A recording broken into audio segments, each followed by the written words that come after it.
Like and subscribe if you want more stories from beyond the stars. The first thing I noticed was the sound, or rather, the lack of it. The Odyssey Meridian had always hummed, a steady rhythm of engines translating energy into trust. Now, that hum had thinned to a distant heartbeat, like we were drifting through syrup. Every vibration in the hull felt delayed, muffled, stretched. Helion looked wrong from the beginning. We'd crossed into its boundary 12 hours ago, and every sensor insisted the same thing. Space itself had changed density. That's impossible, of course. Vacuum doesn't have viscosity.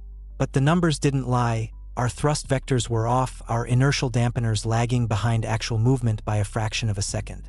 Felt like flying through gravity made of honey. Commander Reeves called it spatial drag. The rest of us just called it the pull. I was the ship's astrophysicist, Dr. Arlen Kane.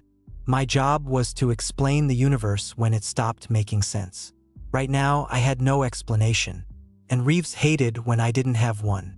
"Helm, hold bearing 297, Reeves said, his voice sharp even through the intercom. "Keep her steady." "Aye, Commander," responded Lyra from navigation. "But thrusters are compensating 80% just to maintain drift." Drift. That word made my stomach turn. We were using 80% of our fuel to not move.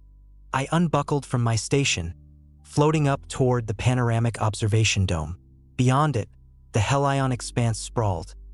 A vast region of pale blue light, like the heart of a nebula but quieter, more deliberate. Light didn't scatter normally there. It flowed. Streams of photons bending lazily around invisible contours. Our ship's nose pointed toward a faint shimmer in the distance. Our target. The Helion anomaly, designated HN 4317 by the survey satellites that died trying to reach it. 6 ships had vanished here in the last decade. The scientific council called them propulsion failures. The rest of us knew better. Reeves joined me near the dome. He was older than most commanders, the kind of man who treated silence like a tactical weapon. "What are we looking at, Kane?" "Not sure yet," I said. "But light seems to slow near the boundary. If photons are being refracted or delayed, something's interfering with the quantum vacuum. Maybe the fine structure constant changes here." He frowned. "In English, space is thicker than it should be." Reeves grunted. "You saying we're flying through a wall?" "More like a current. We're pushing through something that doesn't want to move." He studied the shimmer ahead. It pulsed faintly, like a heartbeat beneath glass. "We came 300 light years to find this place.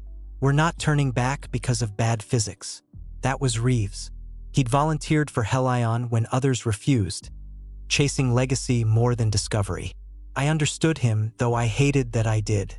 We all came here for something that Earth could no longer give us. Meaning. The Odyssey Meridian creaked softly as pressure equalized through the hull. The sound felt alive. I checked my wrist display. Local time 22:41 ship standard. Sleep shift should have begun an hour ago, but no one was resting. The ship was too quiet. Even the air recyclers seemed hesitant. Lyra's voice came through comms again, strained this time. "Commander, we're losing velocity reference. Our inertial frame keeps resetting." Reeves turned sharply. "Explain." "Our motion relative to stars just dropped to 0. It's like the universe forgot we're moving." That got my attention. "Are the gyros offline?" "No, sensors are fine. It's space that's changing." For a moment, no one spoke. Then Reeves broke the silence. "Kane, I want eyes on that anomaly. Whatever's causing this drag, its strongest dead ahead." "Commander," I said quietly, "if it's interfering with inertia itself, we should retreat. We don't know what happens if the effect amplifies." He turned to me, calm but cold. "We didn't come to observe from a distance." Of course we didn't. At 0300 hours, we reached the threshold of the anomaly. Outside the viewport, the stars distorted, thin lines of light bending toward the center. The Helion anomaly wasn't an object. It was a volume, an invisible whirlpool in space-time. We launched 2 probes. Both vanished within seconds, not destroyed, not disintegrated. Just gone. Their telemetry froze at the instant of entry.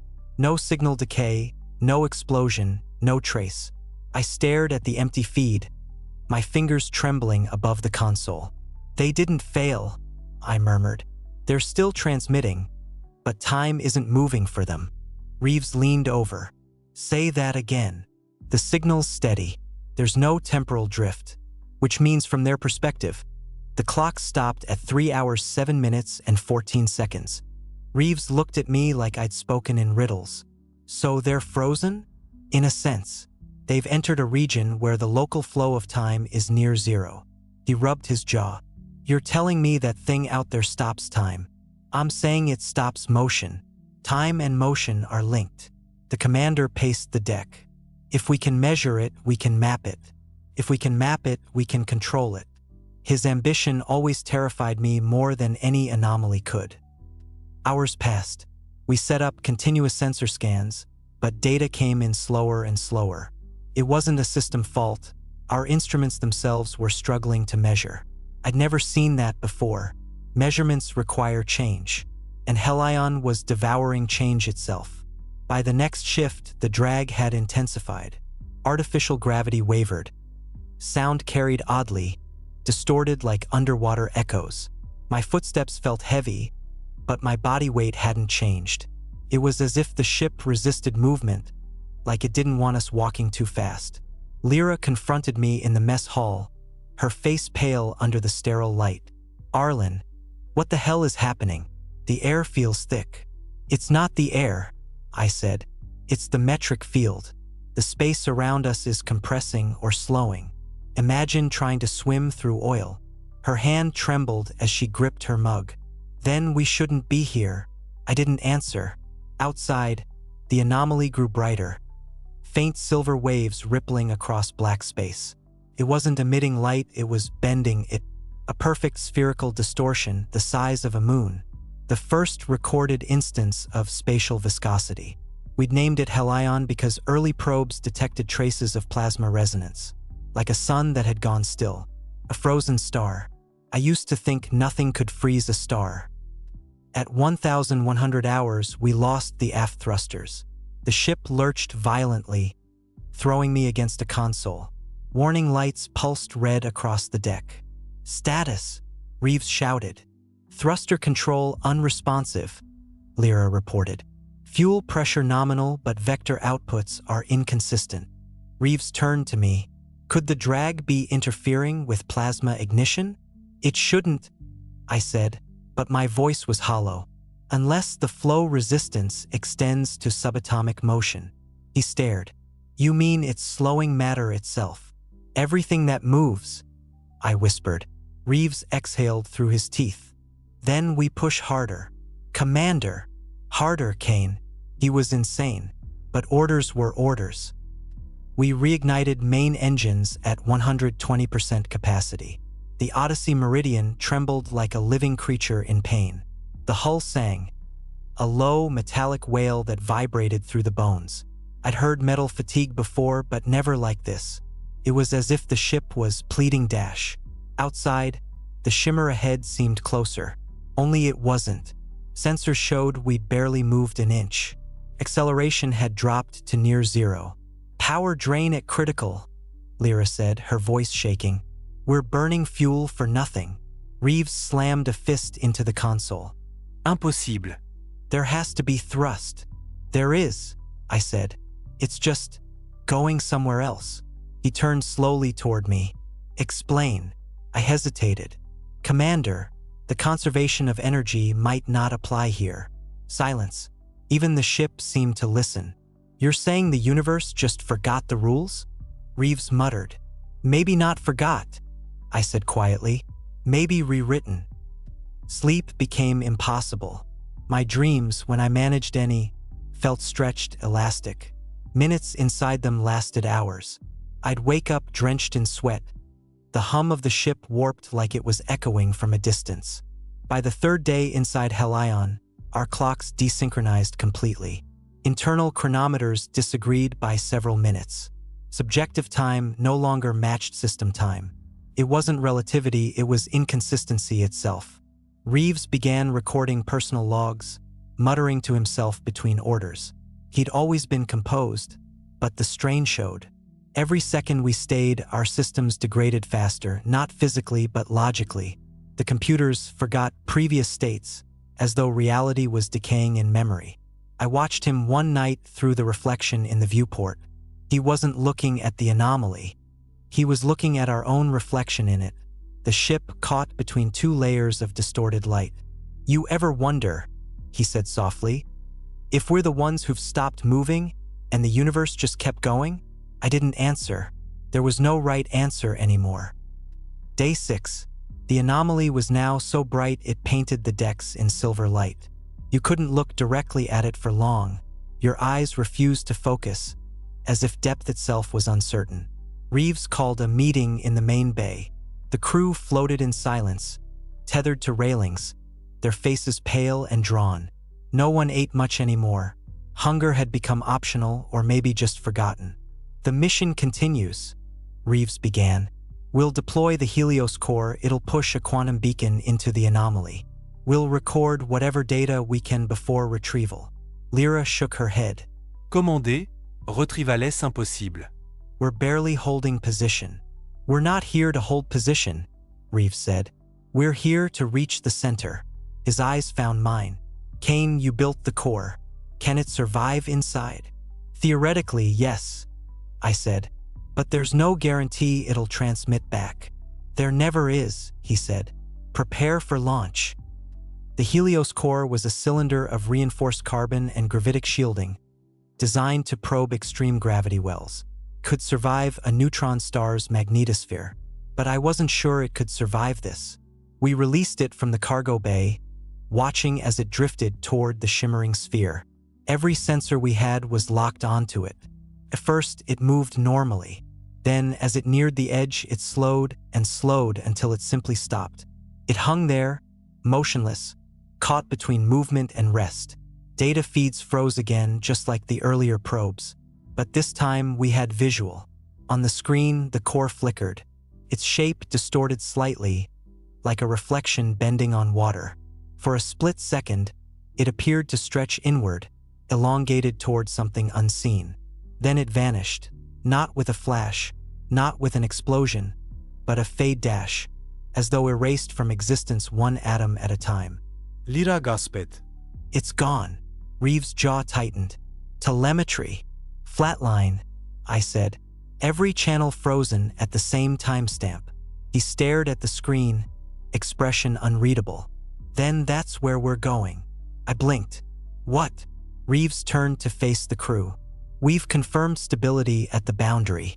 Whatever's inside, it's not destruction. It's stasis. If we can enter safely, we'll be the first humans to witness what lies beyond physical time." "That's suicide," I said. "We don't even know if we can exit dash." Reeves' voice hardened. This mission wasn't built on retreat. That night, I recorded a private log. The ship's chronometer read midnight, though time had lost meaning. "Dr. Arlen Kane, Expedition Day 7. We're preparing to cross into the Helion core. Space here resists motion, light, and information. Commander Reeves believes this is the threshold of a new physical regime. I believe it's a boundary not meant to be crossed. If anyone finds this, we didn't stop because we failed. We stopped because something told the universe to." When I finished recording, I just sat there, staring at the viewport. The Helion sphere pulsed softly, rhythmic, like a slow breath. I wondered if it wasn't an object, could it be a phase of spacetime itself?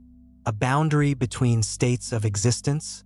Maybe the drag wasn't resisting us. Maybe it was protecting everything else from us. That thought terrified me more than death. At 0600 hours, I woke to silence. The hum was gone.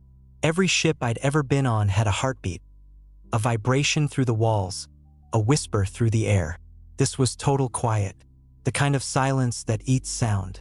I floated into the corridor. Emergency lights blinked dimly. No crew, no voices, just the faint silver glow from outside. I reached the bridge.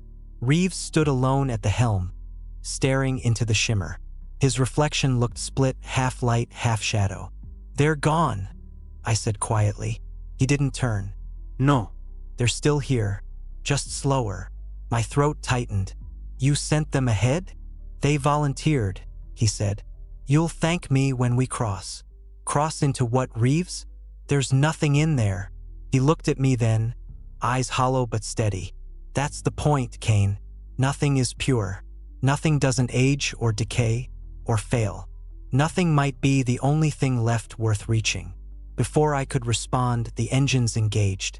A low vibration built beneath my feet. Faint at first, then rising into a shuddering roar. The ship trembled, fighting the pull of invisible resistance. The viewport filled with silver. The anomaly expanded until it swallowed every star. For a heartbeat, I felt acceleration. Not forward, not backward, but inward. And then everything, sound, sight, weight, stopped. Completely. When I opened my eyes, there was no light. Only a dim gradient of gray, as if the universe had been drained of color. My head ached. My ears rang. I floated for a long moment, unsure whether I was awake or still dreaming inside the silence. Then I heard it. A pulse. Slow, deep, and distant. Not mechanical, organic almost, like a heartbeat buried in stone. The ship was still there, though changed. The panels around me glowed faintly, their edges soft and blurred, as if the light itself had lost focus. The air was perfectly still. No vibration. No. The Odyssey Meridian had become a tomb adrift in stillness. "Commander," I called, my voice dull and thick, as if the air resisted sound. "Reeves, do you read me?" Nothing. My radio light blinked green, meaning it was transmitting, but no signal came back. I pushed toward the nearest console, using the handrail to guide myself. The controls responded sluggishly, like my movements were being buffered. Every button press produced a ripple of delay, as though the ship needed time to remember how to behave like a machine. Then, a faint whisper of static in my earpiece. "Kane," I froze. Lyra? "Is that you?" The reply came fractured, warped, half a second behind. "Systems, responding, don't move." I leaned closer to the calm. "Lyra, repeat that. Don't move. Everything's slower here." The channel dissolved into distortion. I tapped the receiver again, but her voice was gone. Only the pulse remained, that slow rhythm resonating somewhere deep within the hull. I pulled myself toward the viewport. The Hellion field was no longer a sphere outside, it was everywhere. We were inside the glow, suspended in an ocean of silver mist. No stars, no direction, just a faint, diffused light that refused to cast shadows. It felt like floating in the heart of a frozen sun. Over the next few hours, or whatever passed for hours, I forced the auxiliary systems online. Data came in fragmented, inconsistent. Chronometers disagreed by absurd margins. One said 30 minutes had passed, another said 2 weeks. When I checked external sensors, I nearly stopped breathing. The anomaly was gone. No bondar, no horizon, no measurable curvature. The Odyssey Meridian floated in a region of spacetime with no coordinates at all. Position, undefined. Velocity, 0. We weren't anywhere. For a physicist, that realization should have been impossible, but there it was, raw and undeniable. We'd crossed into a domain beyond relative motion. I activated internal scanners. Life signs flickered in and out. Reeves, located somewhere near the lower deck, and 3 faint biosignatures scattered across the ship, fluctuating as if phasing in and out of measurement. The others, gone or perhaps frozen between ticks of time. I drifted toward engineering. As I moved, I noticed the corridors seemed longer. The ship's geometry had stretched. Corners bent imperceptibly outward. I knew every meter of the Meridian's structure by heart. I'd spent years designing its observation systems, but now the distances didn't add up. I passed an open hatch where the light curved in on itself, bending like liquid. My reflection followed half a second behind. I reached out, and my hand shimmered before making contact with the metal. It wasn't solid, not entirely. The surface rippled, then stilled. When I pulled back, the tips of my fingers were cold. Engineering was lit by a faint, blue glow from the main reactor. The hum was back. Slower, deeper, a sound stretched by time. Reeves stood by the control matrix, his back to me. His silhouette was rigid, outlined against the soft silver radiance. "Commander," I said carefully, "you're alive." He didn't move at first. Then slowly he turned. His eyes were sharp, alert, but his movements were slightly delayed, like the air held him back. "Dr. Kane," he said, "good to see you made it. What happened?" "We crossed," he replied, voice low. "The systems froze for a while. Then they adapted." "Adapted?" He gestured toward the console. The displays pulsed at irregular intervals, their data crawling across the screen. Computational cycles slowed to match the local field. "We're synced now. Whatever this place is, it doesn't destroy, it absorbs."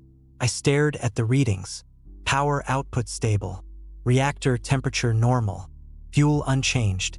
The ship was alive, but time inside it moved unpredictably. Reeves smiled faintly.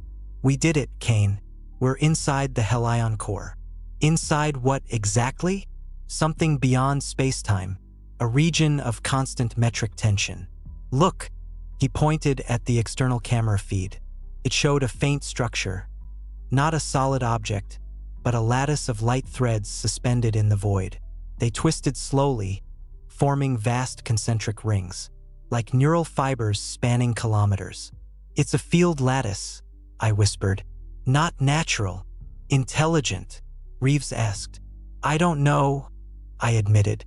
"But if this is artificial, its scale defies comprehension." He nodded. "Then we're in the right place." Over the next cycles, we explored what parts of the ship still functioned. Half the crew remained missing. When we searched the cryo bay, we found 2 pods still occupied, their occupants perfectly still, frozen mid-breath. No decay, no movement, just paused existence. The pod readouts displayed identical timestamps from the moment we crossed the boundary. Reeves called it preservation. I called it suspension. We couldn't wake them. Any attempt to disrupt the field caused systems to desynchronize. It was as though the ship itself resisted interference, as though it wanted them to remain asleep. Reeves was undeterred. "They're proof this place stabilizes matter. Imagine the applications. No entropy, no death. Immortality." I felt my chest tighten. "You think this is a gift? We're inside a dead equation." He smirked. "That's the difference between us, Kane. You see a limit. I see a frontier."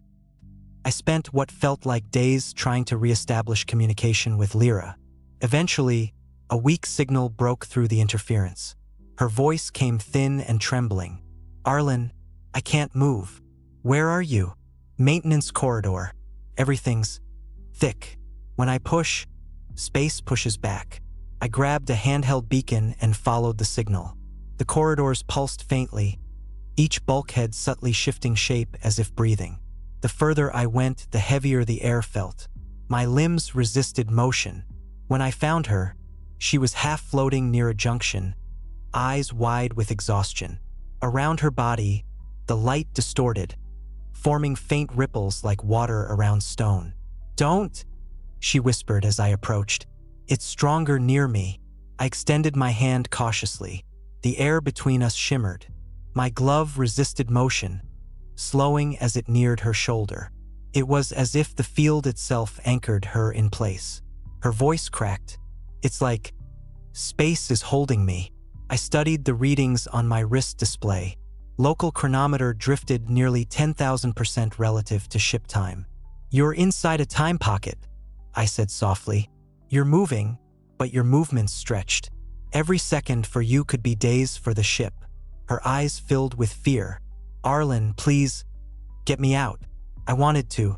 God, I wanted to.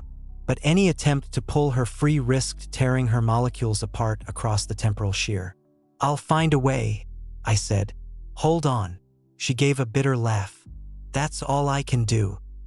When I returned to the bridge, Reeves was there, staring at the starless void. "She's trapped," I told him. temporal shears pinning her in a localized stasis field. He didn't react. Then she's proof the environment sustains coherence. I stepped forward. She's dying in slow motion. Or living forever, he countered. That was the first time I wanted to strike him. Reeves, I said, voice tight, we need to turn back. He looked at me, calm, composed, almost serene. Back to what? Vacuum? Decay? This is the only place where entropy stops. Don't you see, Kane? Helion isn't killing us. It's evolving us. You sound like the people who built atomic bombs and called it enlightenment. He smiled faintly. Maybe they were right, too. I began noticing changes in myself. At first, subtle. A delay between thought and speech, a faint echo to my own voice. Then more pronounced. I'd blink, and objects would appear slightly shifted. My reflection in the viewport sometimes lingered after I moved, like a ghost of a moment still catching up. I ran a self-scan. Neural lag detected. My brain was processing time at inconsistent rates. Perception was fracturing.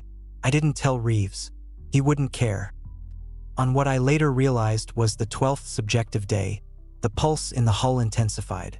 The sound reverberated through every deck, slow, rhythmic, deliberate, like the ship was synchronizing to an external heartbeat. I traced the vibrations to the reactor core. The readings showed no mechanical source, yet the frequency matched the fluctuations in local spacetime density. Helion was breathing. That's when I understood the drag wasn't a barrier. It was communication. The anomaly responded to motion, adjusting resistance as though analyzing us. Every thruster burn, every step, every word. It was observing how we disturbed its stillness. Maybe that's why it slowed us. To study what we were made of. When I told Reeves, he only smiled. Then it knows we're here, he said. Good. You don't understand, I said. If it's learning, it might not stop. He nodded. Exactly. That night, if night still existed, I found him in the observation dome. The silver glow bathed his face, his pupils reflecting the soft lattice beyond. He didn't turn when I entered. I sent another probe, he said quietly. Modified with biological material.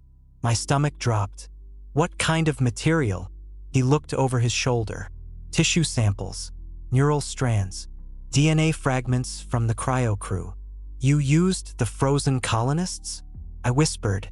They weren't using them, he replied coldly. If this place interacts with motion, maybe biological information can transmit through it. Maybe it can merge with it. That's insane. Is it? He stepped closer to the viewport. If this field can suspend decay, it can preserve thought, pattern, identity. Imagine uploading consciousness not into a machine, but into the fabric of space itself. I shook my head. You're trying to turn us into part of this thing. He smiled faintly. Not part of it. Partners. I stared at him, realizing then what Helion had truly done to him. The commander who once sought discovery had found worship instead. Hours later, alarms blared. The probe's data stream returned not as binary, but as modulation within the hull's pulse. The ship itself began to hum in harmonic resonance, the pitch oscillating through frequencies beyond human hearing. Every console glowed silver. Then, through the static, a pattern emerged on screen, oscillating waveforms aligning into repeating sequences. A signal. Structured, purposeful. Reeves leaned forward, eyes wide. It's answering. Answering what? I demanded. He looked at me like he pitied me. Us. I scanned the data. The pattern wasn't language, it was motion. A mirror of our thrust readings, heartbeat rhythms, breathing cycles. It was mimicking life. This isn't communication, I said. It's replication. Exactly, Reeves whispered. It's learning to move. The hum deepened into vibration. The entire ship shuddered, not from impact, but from synchronization. The external field's oscillation matched our reactor frequency. The walls flexed like skin. Lyra's voice cracked over the comm. Arlen, something's pulling. Her signal fragmented, stretching into static. I ran to the maintenance bay, heart pounding. The corridor was longer again, the air thick with resistance. When I reached the junction, her body was gone. In her place hovered a faint outline of light, humanoid, motionless, shimmering. I stared, breath catching in my throat. Lyra. The outline pulsed once, mirroring my own heartbeat. Then it faded, gone. Reeves arrived moments later, eyes burning with awe. She crossed. You killed her. She's transcended, he said, smiling. Helions accepting us. I stepped back. You've lost your mind. He didn't argue. He just looked past me, toward the reactor, where the pulse grew louder, deeper, more alive. Later, alone in my quarters, I recorded another log. Day unknown. Reeves believes the anomaly is conscious. I believe it's reactive, an emergent field adapting to motion and energy input. It's consuming us to learn. Every life sign is a data point. Every heartbeat, a signal. If it continues, the Odyssey Meridian will become part of it, a vessel dissolved into the medium of space. The lights dimmed as I spoke. The air thickened again. I could feel the rhythm under my skin, slow and heavy. We were the anomaly now. When I returned to the bridge, Reeves was preparing something, a direct core alignment. He planned to synchronize the ship's reactor fully with the external frequency. One final step, he said. If we align perfectly, we'll stop moving altogether. Pura stasis. Eternal presence. You'll erase us, I said. He smiled. No. We'll become constant. He reached for the final command. I grabbed his wrist. Reeves, listen to me. The ship lurched violently. The silver outside flared to blinding white. My ears filled with the sound of 1,000 heartbeats merging into one. For a split second, every atom of the ship vibrated in unison. And then everything fell still again. I opened my eyes. Reeves was gone. Not dead, just not there. His uniform floated where he'd stood, drifting slowly in the air. The hum faded into silence. Only my heartbeat remained. The light never truly faded. When the flare subsided, I found myself floating in silence, weightless, unanchored, surrounded by the faint afterimage of brilliance. The hull was gone, or perhaps it had become something else. The Odyssey Meridian no longer existed as matter, but as an echo suspended in radiance. For a moment, I thought I'd gone blind. Then shapes began to form, soft geometries, not of metal or glass, but of light bending around invisible edges. The ship's outline shimmered like a reflection on rippling water. And within that light, a movement. Reeves. My voice scattered, not carried. The sound became a wave of color that rippled outward, merging with the surrounding glow. No response, just that constant rhythmic pulse. Slow, patient, eternal. The Hellion field was no longer outside us. It was inside everything. Time didn't exist here. Every attempt to count seconds dissolved into abstraction. My thoughts overlapped. Memories replayed as though they'd never ended. I couldn't tell if minutes had passed or centuries. I drifted through the remains of the ship or what had replaced it. Corridors had become translucent pathways of light. Surfaces breathed gently, responding to touch with soft radiance. When I moved, the air itself seemed to carry me, guiding rather than resisting. Then I heard it. A voice, faint and slow, echoing through the glow. Kane. It was Reeves. I followed the sound toward the reactor chamber, though chamber no longer described it. The space had expanded infinitely, its walls folding into mirrored spirals that stretched beyond sight. In the center floated Reeves, or what remained of him.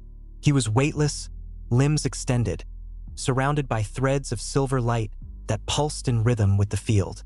His eyes were open, but unfocused. The light moved through him, not around him, as if his body had become semi-transparent, molecular boundaries dissolving. Reeves, I whispered. Can you hear me? His head turned slightly. When he spoke, his voice arrived delayed, stretched thin across distance and time. It's beautiful, isn't it? What have you done? He smiled faintly. We've stopped. The universe moves. We don't. Entropy can't touch us here. I shook my head, though the motion felt dreamlike. You didn't stop it. You merged with it. He reached out a hand, but when I tried to grasp it, my glove passed through light. No resistance. No worms. Just the faint hum of energy. This is what I wanted, he said softly. To see the constant. What constant? The point between existence and absence. The equilibrium every equation hints at but never reaches. Here, Arlen. Here we're complete. The lattice pulsed brighter around him. For a heartbeat, I saw faces within the light, fragments of the crew, their forms etched in flickering contours. Lyra. The cryo-colonists, dozens of them, suspended in slow motion, eyes closed, expressions calm. Reeves, they're not alive. He turned toward them. Alive, dead words lose meaning here. They're present. Forever. I felt my chest tighten. You killed them to make this. I freed them, he murmured, from decay. I backed away, forcing breath into lungs that felt heavier with every inhale. My suit sensors blinked erratically, biological data loops feeding back on themselves. My own heartbeat began syncing with the external pulse. No. I refused. I slammed a palm against my wrist console, forcing a manual override. Command code Kane 079. Isolation mode. The suit's internal systems flickered, detaching from ship synchronization. The air around me distorted, pushing back. For the first time in what felt like forever, I felt weight. The field resisted, compressing inward, trying to pull me back into rhythm. My limbs trembled, my vision rippled, but I held on. Reeves, I shouted. You've turned us into fuel. He tilted his head, serene. Not fuel, pattern. You're fighting the inevitable, Arlen. You feel it, don't you? The alignment calling you home. I gritted my teeth. If home means losing what I am, I'll burn the way out. I pushed off toward the core, or what passed for it. The ship's old heart now a sphere of radiant symmetry. The Helion lattice connected to it like veins to an organ, pulsing in unison with Reeves's rhythm. Every motion felt wrong, like moving underwater against a tide of light. The closer I got, the more the world bent. Time thickened. My heartbeat slowed to match the external pulse. The suit's systems screamed as relative time dilation climbed toward infinity. Then, at the sphere's base, I saw it, the last uncorrupted reactor conduit. A sliver of solid matter in a sea of abstraction. My path home. I triggered my plasma cutter. The beam flared in defiance, slicing through the field like a scream in silence. The lattice recoiled, rippling outward, as if in pain. Reeves's voice roared through the chamber. No longer human, but resonant, layered with harmonics that shook the air. Arlen, stop. You'll destroy the balance. That's the point, I shouted. He appeared beside me, his form flickering between man and light. You can't comprehend what we've become. There's no going back. Maybe not, I said, but I can make sure nothing follows. I drove the cutter into the conduit. The feedback was instantaneous, a surge of energy tearing through every layer of reality within reach. The light flared. The hum spiked into a deafening crescendo. The Helion field convulsed. For a brief instant, I saw everything. Not just light structure. Networks spanning dimensions, infinite lattices feeding energy across galaxies. Helion wasn't a singularity. It was a bridge, a mechanism connecting every constant in the universe, gravity, electromagnetism, consciousness, into one self-sustaining cycle. We hadn't found it. It had grown into us, and I'd just broken it. The energy wave slammed outward, disintegrating everything in its path. Reeves's figure reached for me one last time before fracturing into a billion motes of light.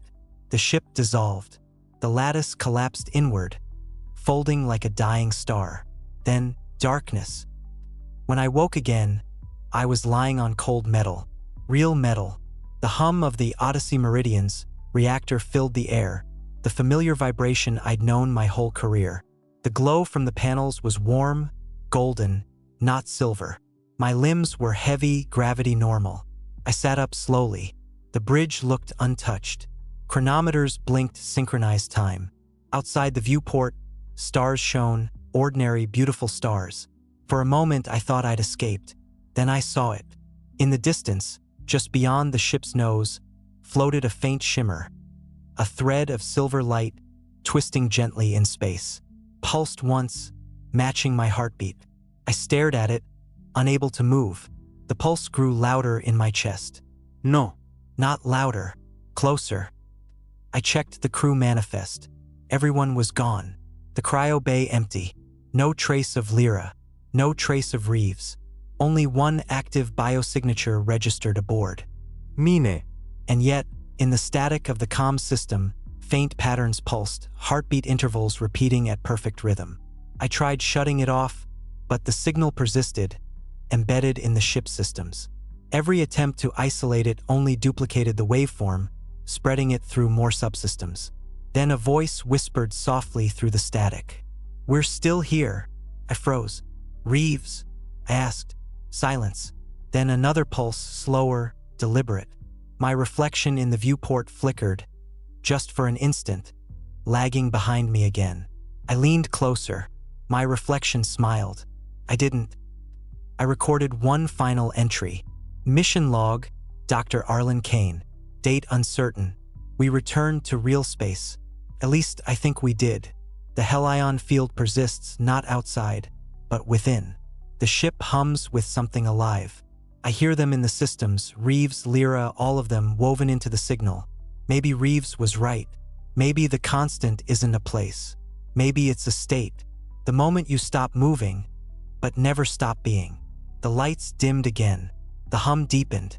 I stood at the viewport, watching the silver thread drift closer. Its pulse steady and patient. One beat, then another. The stars outside flickered once, as if blinking, and for the briefest instant, the whole universe seemed to inhale. And then, stillness. The hum became the only sound. No alarms, no movement, just that low, steady resonance filling every corner of the bridge. Like the universe had chosen one note and decided to hold it forever. I'd stopped keeping track of time. The chronometers still worked, technically, but every readout showed different numbers. Some advanced in bursts, others ticked backward. I stopped trying to reconcile them after the first day, or what I called a day. It didn't matter anymore.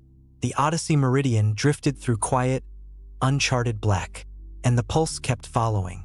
At first, I thought it was residual interference, some echo from the Hellion field caught in our systems.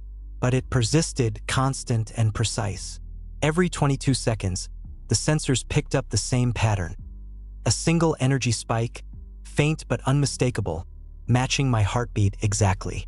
I tried everything: signal dampeners, Faraday shrouds, magnetic inversion. The signal just adapted, shifting frequency like it knew what I was doing before I even tried. By the fourth attempt, I stopped pretending it was external. It was me. The ship's reflection panels had begun to lag again. Not much, just milliseconds at first, but long enough for me to notice. I'd move, and the mirrored surface would follow, just a heartbeat too late. It didn't scare me anymore. What scared me was how natural it felt. Like it wasn't the reflection that was late.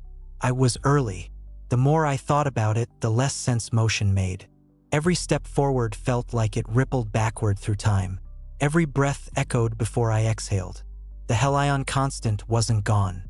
It had embedded itself inside perception, rewriting the definition of sequence. Reeves had called it equilibrium. I called it contagion. By the 8th day, I started hearing them again. Not voices this time, just subtle shifts in the hum. Tones forming beneath the resonance, harmonics sliding in patterns that almost resembled language. It was like listening to a conversation through water. Sometimes I caught fragments, vowels, consonants, syllables rearranging themselves. Once I heard my name. Another time, Lyra's laughter. It wasn't playback. It wasn't memory. The sounds came from the air itself, from the systems, from me. I tore open a console panel and stared at the wiring. Perfectly intact. glowing faintly with the same soft silver that had filled the reactor chamber in the Hellion fold. I whispered, "You're still here, aren't you?" The hum rose half a tone, almost like acknowledgement. I decided to test it. In the engineering bay, I rerouted auxiliary power through the main comms array and broadcast a simple signal, a continuous tone, a base frequency calibrated to the same 22-second pulse. If there was anything out there, I'd provoke it. The ship's lights dimmed to compensate. The hum deepened. My heartbeat synced unconsciously with the signal, and a subtle dizziness washed over me. For a long time, nothing happened. Then the response came, faint, rhythmic, deliberate. A series of modulated pulses layered on top of my signal. They weren't random. They formed structure, ratios, and intervals that mirrored mathematical constants. Not language, not emotion, code. I began translating. After hours, maybe days, I understood the pattern. It wasn't a message in words, but in behavior. The pulse responded to my thought patterns, not the signal itself. Every time I focused on an idea, the intervals changed slightly, aligning themselves closer to my neural rhythm. The signal was reading me, or mirroring me. I realized, with a cold clarity, that I wasn't communicating with something else. I was watching my own consciousness being reflected back, delayed by 22 seconds. I shut everything down. Comms, reactor, life support cycling reduced to minimal. The hum stayed, always stayed. I floated in the dark, tethered to the command chair, staring through the viewport at a sky filled with indifferent stars. That's when I saw it again, the thread of silver light drifting closer. It wasn't a hallucination, cast shadows. It had depth. It wasn't light in the normal sense, it was geometry dash, bending reality around it like gravity. Pulsed once. My chest answered. Then, without realizing I'd stood up, I found myself reaching for it. The air rippled, and the bridge dissolved around me. No transition. No warning, just a soft shift, like slipping through the surface of a mirror. I was standing in the Hellion lattice again, but it wasn't infinite this time. The geometry had collapsed inward, forming a corridor of refracted light that stretched endlessly in both directions. Every surface pulsed with faint rhythm, the same 22-second interval. My boots left no sound on the ground, yet each step echoed, slightly out of sync. Ahead, I saw a figure, motionless, back turned, surrounded by slow waves of light. "Reeves," I said. He turned. It wasn't him, or not entirely. The face was his, but refracted, like 1,000 versions of him overlaid, all slightly out of alignment. Every movement created a trail of delayed copies, each dissolving into radiance. "You shouldn't be here," he said, though the voice came from behind me. I turned. Another Reeves stood there, then another, to my left, to my right, infinite reflections repeating through the corridor. "Where am I?" I asked. "You never left," said one. "You just stopped noticing." The hum grew louder, merging into a resonant harmony that vibrated through my bones. "This isn't real," I said. Reeves smiled, 1,000 smiles overlapping. "What makes real? Position. Time? You crossed the constant, Arlen. You exist in both frames now." I clenched my fists. "Then pull me out." He shook his head. "Out doesn't exist. Only vectors. You can't escape the equation once you're part of it." The corridor around us flickered. For a heartbeat, I saw the Odyssey Meridian superimposed. The bridge, the hull, everything frozen mid-collapse. Then it was gone again. "What happens if I destroy the constant?" I asked. Reeves tilted his head. "Destroy? It's not a thing. It's you. It's every observer that's ever looked into the void and wondered if they were alone. The moment of question itself, that's the constant." The hum became thunder. My head felt like it was splitting apart. Reeves stepped closer. His outline fractured into silver filaments. "Stop fighting it," he whispered. "You can join them. You can see everything." And for an instant, I did. I saw across every reflection, every frame of time, myself walking through infinite versions of the same corridor, each one lagging by a few seconds. I saw Lyra still suspended in light, Reeves, infinite and calm. The colonists whispering equations through waves of energy. And beyond all of them, a vast structure spanning the cosmos, Helion itself, stretching across galaxies like veins of thought. It was beautiful, it was endless, and it was wrong. I drove my gloved hand into the lattice wall, forcing distortion. Pain flared, sharp and immediate, the first real thing I'd felt in what seemed like centuries. The structure around me rippled violently, cracks of white fire spreading through the geometry. Reeves's infinite faces turned toward me in unison. "Arlen, don't," I screamed into the light. "If I'm part of the equation, then I can end it." The corridor shattered. I hit metal, real cold metal. The emergency lights of the Odyssey Meridian flickered weakly. The ship was burning. Plasma fires cutting across the bulkheads, air hissing through ruptured seals. I was back. For a long moment, I just lay there, staring at the ceiling, waiting for the hum. But it didn't come. Only the faint crackle of fire and the hiss of air loss. I crawled toward the comms console. Static filled the channel, but no pulse. No delay. No heartbeat in the background. For the first time in forever, I was alone. Truly alone. I initiated the distress beacon. The signal was weak, maybe enough to reach a patrol if I was lucky. Then I slumped into the pilot chair, exhausted, hollow, staring at the stars that now looked impossibly ordinary. I wondered how long I'd been gone. Days? Decades? Centuries? Then, faintly on the edge of perception, I heard something. Not the hum, but a whisper. Soft, barely audible. "Arlen." I froze. It wasn't Reeves. It wasn't Lyra. It was me. Outside the viewport, something shimmered. A faint, silver thread, distant but unmistakable, drifting toward the ship with patient precision. I closed my eyes. Maybe I hadn't escaped. Maybe you never could. The stars no longer moved. Not because the ship had stopped, but because I had. Somewhere between the burning decks and the broken silence, I realized I couldn't tell which way was forward anymore. Every direction felt like the same distance from home. The hum was gone, yes, but its absence felt like pressure. Like the vacuum was leaning against me, waiting for me to acknowledge it. The Odyssey Meridian drifted quietly through the Helion expanse, its hull fractured, its crew gone. I was the only vector left, and something in that stillness watched back. The distress beacon blinked on the console, one faint pulse every few minutes. No response. No echo. Just that lonely flare reaching into infinity. I thought about Reeves, about Lyra, about the colonists we'd never found. Maybe none of us had ever really gone anywhere. Maybe we'd only folded ourselves through layers of observation. Mirrors inside mirrors, still believing in motion long after motion stopped meaning anything. My oxygen gauge blinked amber. 8 hours left. Enough time to record everything. I started dictating. Captain Arlen Vance, final log. The Helion constant is not a phenomenon. It's a perspective. Once you enter, you stop observing space, and space starts observing you. Reeves was right.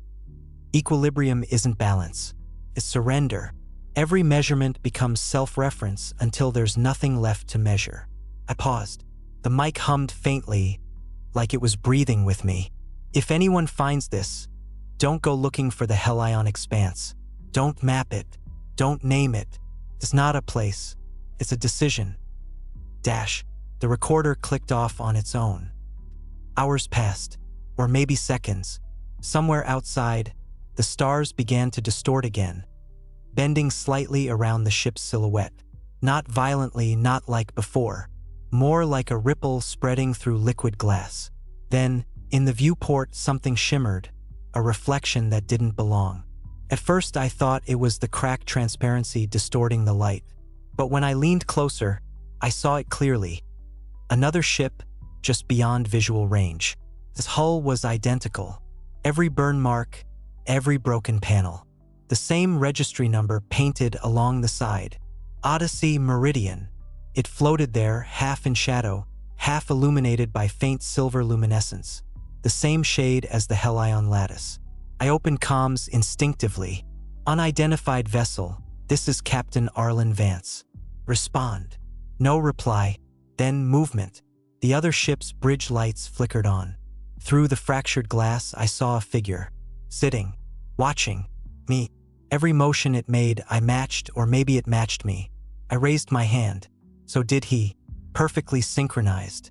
No delay this time. Just perfect reflection. The hum hadn't vanished. It had evolved. I backed away from the viewport, breath shallow. Not again, I whispered. I ended this. The reflection didn't move its lips. It only tilted its head, slightly out of sync. A delay of less than a second, but enough to twist my stomach. I realized then that the signal delay hadn't been destroyed. I'd only collapsed it into my frame of reference. The constant hadn't been defeated, it had converged dash. There was no longer a gap between cause and effect, between me and observation, between observer and observed. I was both. A sharp tremor ran through the ship. The hull groaned, metal stretching like something alive. The stars outside folded inward, not rushing toward us, but being drawn into a single point, the center of the reflection's eyes. I reached for the manual controls. Warning lights flared. Navigation error. Spatial reference undefined. Then, through the distortion, I heard a voice. Not over comms. Not external.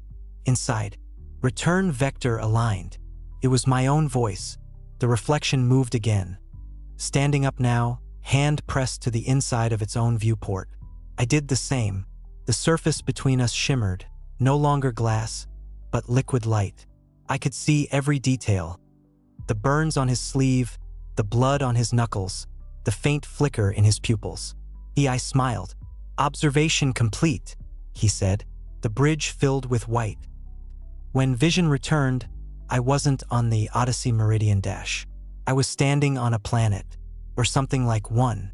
A horizon stretched endlessly beneath a pale sun, the air shimmering with thin currents of light. The sky pulsed gently. Not blue, not black, but a translucent silver gradient that shifted like liquid metal. The ground beneath my boots was smooth, metallic, reflective. Everywhere I looked, I saw myself. 1,000 reflections scattered across a landscape shaped like memory. I took a step. Every copy did the same, but only one of them left a footprint. The others watched. A structure rose in the distance, an impossible shape of interlocking arcs and spirals, glowing faintly with the same tone I'd felt since Helion. At its center, a pulse, steady, patient, waiting. I knew what it was before I reached it. The constant, the true form, not as a field or anomaly, but as a construct, a lattice of causality built from observation itself. Every step closer made the reflections clearer. Each one a version of me that had made a different choice. Turned back, destroyed the ship, saved Lyra, stayed behind. They weren't ghosts. They were possibilities. And they were converging. As I reached the base of the structure, a voice, calm, familiar, spoke behind me. You made it further than any of us. I turned. Reeves stood there, unbroken, unchanged, light cascading from his outline. Am I dead? I asked. He smiled faintly. There's no such thing as death here, just unresolved data. What is this place? He looked up toward the pulsing core, the observation horizon. Every conscious mind that ever touched Helion is drawn here, to merge, to stabilize, to become one continuous awareness. I shook my head. You're saying this was inevitable? No, he said softly. It was chosen. Every equation ends where understanding begins. You crossed it. You became the proof. The pulse intensified, filling the air with warmth. My chest resonated again, heartbeat syncing perfectly. I stepped back. If I join, I disappear. You expand, Reeves corrected. Helion isn't a prison, Arlen. It's evolution. The hum returned, soft, endless, familiar. I closed my eyes. For the first time, I didn't resist it. When I opened them again, I was everywhere. I saw through the hull of the Odyssey Meridian, still drifting, through the lens of a probe near Vega, through the eyes of an explorer centuries from now, who'd one day find a faint distress signal on the edge of a void no one could name. And somewhere, deep within the hum of the universe itself, I heard my own voice whisper, not in fear, but in understanding. All vectors converge, the stars rippled, the pulse steadied, and Helion watched itself watching back.